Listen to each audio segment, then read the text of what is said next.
En clave geopolítica seguimos vigilando cada uno de los mensajes que nos llegan relativos al conflicto entre Rusia y Ucrania. Llevamos 2 días viendo cómo Dmitry Medvedev, el vicepresidente del Consejo de Seguridad de Rusia, lanza algunos mensajes contundentes. El último de ellos, que los ataques contra Ucrania podrían ir en aumento. Mientras tanto, Rusia mantiene que quiere una tercera ronda de conversaciones entre ambas delegaciones en Estambul y que quien tiene que decidir ahora la fecha es Ucrania. Sin embargo, Zelensky ha dicho que las conversaciones sobre Ucrania necesitan más impulso y realmente tenemos que decir que sí, que necesitan mucho más impulso, porque la realidad es que estamos en una situación de estancamiento, aunque a nivel narrativo podamos hablar de cierta desescalada, escalada, no de desescalada, de cierta escalada. Vamos a hablar de ello con Luis Rodrigo de Castro, profesor de Relaciones Internacionales de la Universidad CEU San Pablo. Luis, ¿qué tal? ¿Cómo estás? Hola Marta, buenas tardes. Bueno, ¿en qué contexto nos encontramos? Porque sí que es cierto que esta semana hemos tenido varias noticias en relación al conflicto entre Rusia y Ucrania sin avances, pero arrancamos la semana con los aranceles secundarios anunciados por parte de Donald Trump a todas aquellos socios o aquellos países que tuvieran lazos comerciales con Rusia, especialmente que compraran crudo ruso. Vemos cómo Trump se ha seguido moviendo en la línea de que está muy descontento con Putin. Hay mayores alianzas, mayor compromiso también hacia Ucrania. Estados Unidos dijo que armaría a Ucrania a través de la OTAN, unas armas que financiará el viejo continente. Y mientras tanto también vamos escuchando distintas voces dentro del Kremlin. María Zakharova, por ejemplo, decía que quien formara parte de esa coalición de voluntarios, la coalición de los dispuestos, sería considerado un enemigo. Estados Unidos recientemente se ha unido a esta coalición. ¿Hasta qué punto nos estamos acercando hacia una nueva fase de escalada que pueda ir más allá de la escalada narrativa?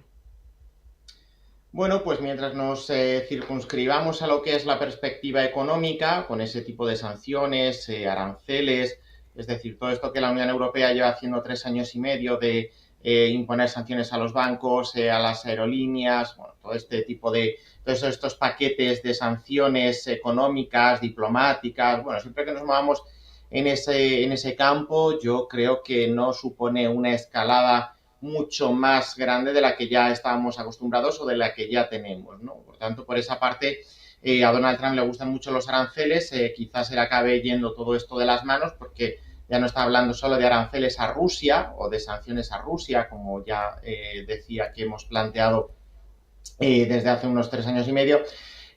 Ahora, claro, ¿a qué países le va a aplicar esas subidas arancelarias? ¿A China, a la India, a algún país del Golfo Pérsico? Bueno, pues quizá eso acabe volviéndosele en contra, porque recordemos que Estados Unidos no tiene el poder para ser una economía autogestionada, una autarquía, en un periodo de autarquía, porque precisamente eso es totalmente negativo para la economía estadounidense. Es decir, estas medidas que Donald Trump está planteando y que está poniendo sobre la mesa, que afectan a otros estados, al final acabarán volviéndose como un boomerang y acabarán afectándole, ¿no? Pero más allá de eso, mientras nos movamos en esta situación, yo creo que podemos estar relativamente tranquilos. Cuando ya empezamos a hablar con un lenguaje más militar, yo creo que la preocupación debe ir creciendo. Es verdad que todo lo que sea seguir armando a Ucrania de la misma manera que hemos estado haciendo ahora, pues no necesariamente tendría que llevar a una escalada mayor o a una escalada diferente o a una nueva escalada, ¿no? La diferencia sobre todo es cuando hablamos de 2 elementos fundamentales. Bajo mi punto de vista serían o bien la cesión a Ucrania de armamento nuclear, eso ya serían palabras mayores, ahí sí que abriríamos una nueva etapa, una nueva escalada muchísimo mayor y con total seguridad esto acabaría llevándonos a un nuevo panorama que, entre otras, es la que hemos estado intentando evitar desde entonces. Y cuando hablamos del desplazamiento de voluntarios, de reservistas, en definitiva, de ciudadanos enviados por los Estados miembros de la OTAN a combatir junto a Ucrania. Ya se trate de, bueno, iba a decir de voluntarios, pero es que no cabe. Por ejemplo, en España tenemos un sistema, un ejército profesional en el que, bueno, pues hay reservistas voluntarios, pero son militares de carrera, ¿no? Esto no es como en otra época que uno se apuntaba o en Estados Unidos se apuntaba al ejército. Yo creo que ahí está la clave, que no pasemos esa línea roja que es la de enviar tropas ni la de enviar armamento nuclear. Todo lo que sea seguir en esa lógica que llevamos manteniendo y en la que llevamos trabajando 3 años y medio, bueno, pues no hay ningún elemento de novedad más allá de que Putin pueda cansarse o de que Donald Trump amenace con sanciones. Bueno, eso ya es casi una cuestión de cara a la galería, de infundir moral a la tropa, de lanzar globos sondas, como lo queramos llamar, pero ahí yo creo que no entraríamos en esa nueva etapa, no le daríamos un nuevo giro de tuerca a todo esto de que ya estamos llamando escalada, que es un término que ya se nos hace demasiado familiar, igual que en otra época lo de la prima de riesgo. Pero bueno, yo sitúo ahí las líneas rojas, tropas y armamento nuclear. Envío de tropas, envío de armamento nuclear, ahí estableceríamos esas líneas. Luis, a Trump le preguntaban a principios de esta semana, tras su reunión con Marrute, si él estaría dispuesto a ir a más si aumentara su descontento con Putin. En pocas palabras le preguntaron hasta dónde él estaría dispuesto a avanzar o de qué forma podría llegar a actuar si él viera que Rusia no da su brazo a torcer de cara a sentarse a negociar. Trump no quiso responder directamente a esa pregunta, dijo directamente no me hagas este tipo de preguntas, fue lo que le respondió al periodista y sin embargo no podemos dejar de darle vueltas a esto, ¿no? ¿Hasta qué punto Estados Unidos podría implicarse todavía más hasta el punto de que Rusia ya sí considerara que Estados Unidos es actor directo en la guerra? Lo digo por lo reciente con Israel y con Irán. Hay que entender que son situaciones diferentes y que además Estados Unidos es un directo aliado de Irán y que en el caso, de Israel, y que en el caso de Rusia-Ucrania él no ha dicho que sea aliado ni de uno ni de otro, sino que siempre se establece como intermediario, como al menos es lo que dice Trump, actor neutral que vela más por la parte humanitaria que no por uno u otro bando. Sin embargo, si aumentara el descontento de Trump hacia Putin, podría, dentro de su imprevisibilidad o de su impulsividad, podría actuar de una forma que sí pudiera interpretarse por parte de Rusia como que ha traspasado una línea roja. Bueno, yo aquí, evidentemente, Donald Trump, la respuesta de no me hagas ese tipo de preguntas es porque Donald Trump puede tener muchos defectos, pero él es un negociador nato, él ha tenido éxito en los negocios y precisamente en los negocios uno tiene que saber negociar muy bien y no puede desvelar sus cartas desde el principio, ¿no? Hay veces que esto se parece mucho más a una partida de póker, porque uno tiene que lanzar órdagos, los que saben jugar bien al mus, pues saben que también esto es familiar.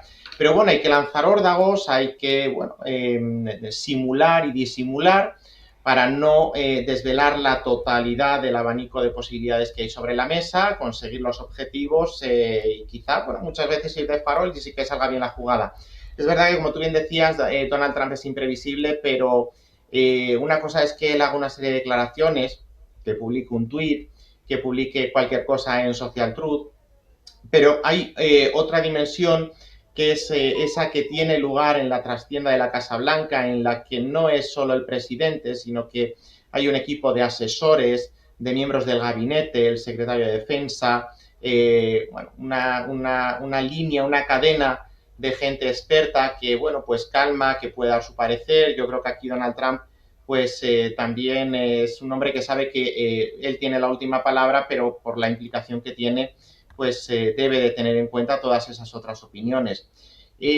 Cuando hablamos de la situación también de Israel, Irán, aquí también hay un elemento muy diferente y es que no estamos hablando de territorio ruso, no estamos hablando de intereses estratégicos en cuanto a estados limítrofes fronterizamente con Rusia, es un conflicto que desgraciadamente lleva mucho tiempo abierto, quizá más del que nos gustaría, que bueno, pues hay muchos intereses en juego, pero es algo que está más alejado y no toca el territorio ruso de lleno como sí lo hace Ucrania. Ucrania es un país que Rusia, o por ejemplo, vamos a decirlo de otra manera, que Putin considera Rusia de aquella manera, puesto que fue parte de la Unión Soviética, lo cual él considera que fue un error que la Unión Soviética cayera, bueno, todas estas cuestiones históricas que son las que son y al final, bueno, pues son dentro de esa esfera de interés vital de Rusia, pues se encuentra Ucrania.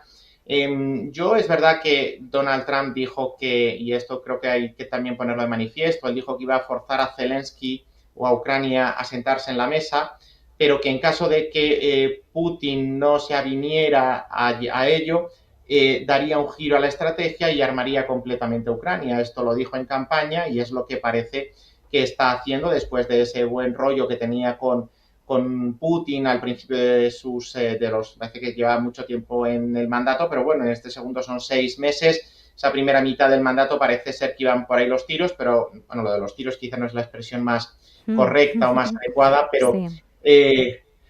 bueno, es la estrategia que él llevaba. Yo creo que mientras no pasemos esa línea roja, que son lo que decía antes, tropas y armamento nuclear, el resto se puede interpretar y se puede enmascarar de muchas maneras. En el momento en el que pasemos esa línea roja, pues hombre, estaremos ya jugando con las cosas más de comer, bueno, estaremos jugando casi con el pan nuestro de cada día y ahí podemos tener un problema porque Rusia sí puede interpretar lo que tú decías y empezar a escalar y tomar, bueno, acción-reacción, decisiones para contrarrestar, porque esto también hay que tener en cuenta que lo de Rusia, pues Estados Unidos-Rusia no son dos países cualquiera, son dos gallos de pelea en un mismo espacio, en un mismo corral, que evidentemente es el planeta, pero que bueno, ahí lo están los dos, cada uno pugnando por sus intereses y aquí, pues desgraciadamente, ninguno tiene visos de poder imponer bueno, su propia visión al otro y las posibilidades de negociación y de resolución pacífica hemos visto que también están muertas. Mientras tanto, bueno, quien también se establece como mediador es Estambul. De hecho, recordemos que las dos anteriores rondas de conversaciones entre delegaciones de Rusia y Ucrania ocurrieron allí y de hecho, bueno, pues hemos visto cómo Recep Tayyip Erdogan ha tenido una llamada telefónica con Vladimir Putin. Han hablado de Siria y también han hablado de Ucrania. Sí que es cierto que la cuestión siria, bueno, pues ha tenido una nueva agitación a lo largo de esta semana. Estamos viendo tensiones por la parte de los drusos, de aquellos que apoyan al nuevo régimen de Al-Sharaa, Israel entrando también aquí en acción. Sin embargo, respecto a Erdogan, hoy ha tenido una conversación telefónica con Vladimir Putin. Como decía, han hablado tanto de Siria como también de Ucrania. Erdogan podría también intentar hacer un desbloqueo de cara a que se produzca esa tercera ronda de conversaciones que tanto solicita Rusia, pero que por el momento parece que la postura ucraniana es más bien de cautela, de esperar y ver. Parece que por parte de Ucrania, o al menos eso es lo que se nos traslada, no hay un convencimiento muy férreo sobre la utilidad de una tercera ronda. Bueno, yo aquí creo que el papel de Turquía, de Erdogan, es verdad que Erdogan tiene problemas internos y si no que se lo pregunten a la oposición, a su gobierno en Turquía y a todo lo que tiene que ver con las libertades civiles en el país, pero sí que es verdad que poniendo todo eso al margen y centrándonos en una perspectiva puramente internacional, pues es casi el actor con mayúsculas que puede presentar una hoja de servicios y mostrar que realmente ha sido capaz de poner de acuerdo a Rusia y a Ucrania. Recordemos el acuerdo del grano, que fue instigado principalmente por Erdogan, por Turquía, y es un país que se mueve entre dos mundos, no desde el punto de vista cultural, que también, y desde el punto de vista civilizatorio, sino porque es un país que es parte de la OTAN, pero que ha mantenido una estrategia muy particular en algunos momentos y en algunos problemas importantes, también es un país que tiene una implicación directa en Oriente Medio, es un país que aspiró a ser parte de la Unión Europea, pero que, bueno, pues Erdogan también viró, cambió de posición y ahora está más centrado en la relación con los países túrquicos, más en Asia Central, Oriente Medio, para jugar ese rol de media potencia regional que, bueno, tradicionalmente le viene por el califato hasta que Atatürk pues lo abolió en los años 20 del siglo XX. Y aquí yo creo que ese papel puede ser importante. Seguramente ese acuerdo, si llega en el momento más idóneo o en el lugar más idóneo en el que podría llegar sería en Turquía y con Erdogan haciendo las veces de maestro de ceremonias. También se habla de la posibilidad de que el Papa León XIV, el Vaticano, acoja una serie de iniciativas de paz. En eso también estaba el difunto Papa Francisco. Sí que es verdad que Francisco había realizado una serie de declaraciones en un tono bastante que desde Rusia se juzgó partidista, no solo respecto a Putin, sino también respecto al patriarca de Moscú, y eso pues generó también una serie de conflictos.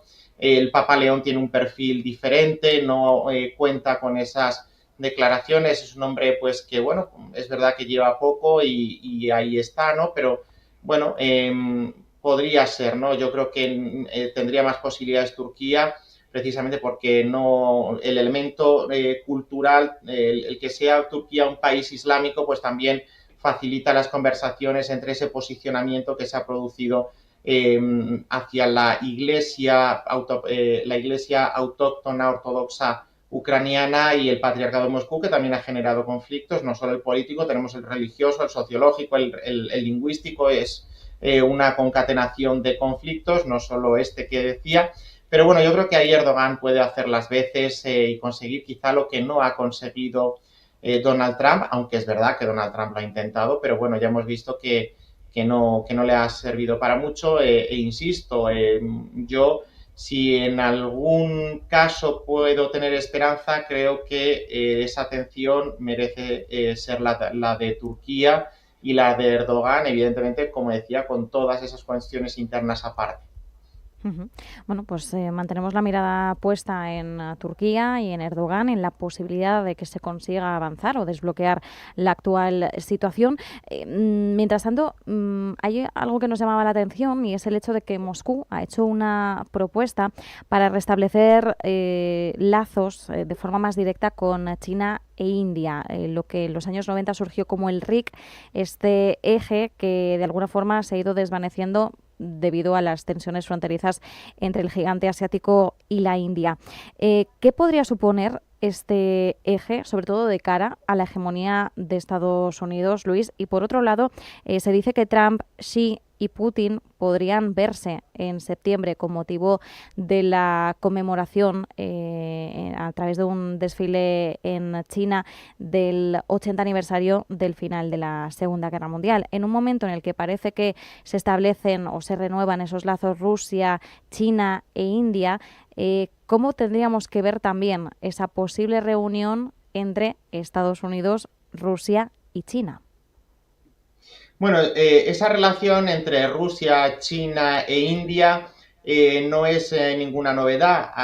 Si metemos también a Brasil y a Sudáfrica en la ecuación, pues nos salen los BRICS, aunque ahora pues se están sumando más actores, pero no es una relación novedosa, ya existe, sí que es verdad, hemos puesto sobre la mesa el tema de las sanciones, de cómo está impactando todo esto en Rusia y evidentemente pues China e India tienen una visión mucho más pragmática, mucho más escéptica respecto a la imposición de sanciones en Rusia porque saben que hay pues a río revuelto ganancia de pescadores y ellos pues tienen ahí un caladero bastante cuantioso, ¿no? Pero es lógico que desde Rusia también se intente apostar por esas otras relaciones para intentar compensar esas sanciones. Es lo que los europeos también, un poco mutatis mutandi, estamos haciendo con los aranceles de Donald Trump. Bueno, pues si Estados Unidos nos impone aranceles, buscamos otras posibilidades de comercio. Por ejemplo, ha salido recientemente el caso de Indonesia, la posibilidad de un acuerdo